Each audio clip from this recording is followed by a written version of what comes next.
SABC, c'est la stratégie UX. Donc c'est vraiment une approche, c'est de s'assurer que les joueurs et les joueuses vont avoir l'expérience qu'on souhaite pour elles et eux, et non pas juste l'expérience qu'on pense que ces personnes ont. Donc c'est de me détacher et d'aider toute l'équipe de développement à se détacher pour offrir la meilleure expérience possible.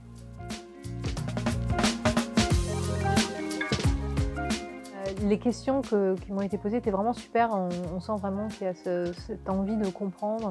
Ils ont posé vraiment beaucoup, ils ont posé beaucoup de questions intéressantes et se demandaient justement comment faire certaines choses et qu'est-ce que ça voulait dire autre chose. Donc ça, c'était vraiment cool de voir ces échanges et à quel point ils avaient ce souhait de comprendre.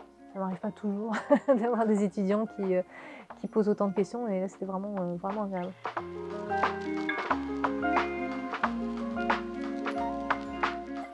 Fortnite, c'est le plus gros projet sur lequel j'ai travaillé. J'ai travaillé sur la franchise Rainbow Six, j'ai travaillé sur les jeux Star Wars, notamment 1313, mais qui n'est pas sorti. Donc ouais, c'est les plus gros projets. J'ai travaillé sur Unreal Engine 4 aussi. Mon projet actuel, je fais beaucoup d'enseignement, je fais beaucoup de masterclass pour spread the UX love, comme je dis en anglais, mais pour diffuser un peu ce qu'est l'UX, parce qu'on a tendance à vraiment le réduire à l'UI, alors que c'est pas ça, et c'est pas non plus juste les playtests, c'est tout un état d'esprit. Donc essayer déjà de vulgariser, ça me prend beaucoup de temps, d'aider les équipes. Alors j'aide des studios AAA comme des studios indés, donc déjà de faire en sorte de diffuser tout ça, d'aider des jeux. Mais je travaille aussi sur la compréhension des biais implicites et en quoi ça nous empêche d'avoir un milieu inclusif, que ce soit dans la société ou dans les entreprises. Donc ça, c'est aussi fait partie des choses que je fais. Et un des gros projets que j'ai en ce moment, c'est d'essayer de développer un code éthique, une charte éthique dans le jeu vidéo. Donc ça va, c'est un gros chantier. Donc j'ai juste démarré avec quelques personnes. Pour l'instant, on a juste un site, c'est ethicalgames.org. De toute façon, le problème, c'est de comprendre quels sont les problèmes et d'où ils viennent. Donc il faut déjà commencer par identifier les problèmes.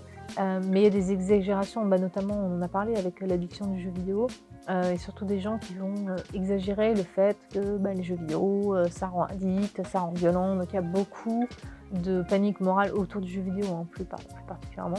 Et donc ça, il faut démêler le vrai du faux. Il y a des problèmes, il y a des discussions et des considérations éthiques à avoir. Mais de là à dire que le jeu vidéo rend violent et c'est à cause de ça qu'on a des massacres aux États-Unis, c'est assez faux, et on a déjà des études qui montrent le contraire. Ça peut avoir un effet cathartique, ça peut créer d'autres effets qui ne sont pas forcément cathartiques, c'est compliqué, mais c'est pour ça qu'il faut commencer par la science et de regarder ce qui se passe, démêler le vrai du faux, pour pouvoir ensuite avancer et donner des guidelines, avoir une charte et pouvoir suivre la charte.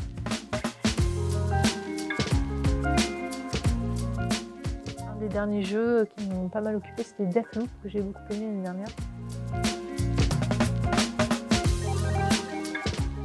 De rester curieux et de pas juste regarder les jeux. Il y a beaucoup d'inspirations qui viennent d'ailleurs que les jeux vidéo.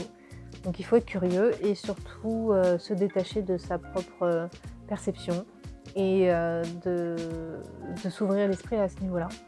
Je sais que les étudiants souvent veulent montrer qu'ils sont capables, mais en faisant ça, parfois ils se s'enferment dans leur perspective et peuvent parfois même sembler un peu arrogants.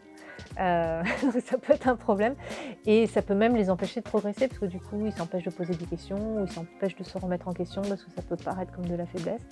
Mais en fait c'est ça, c'est poser des questions, se remettre en question, échouer et recommencer, c'est ça qui nous permet de nous perfectionner plus rapidement.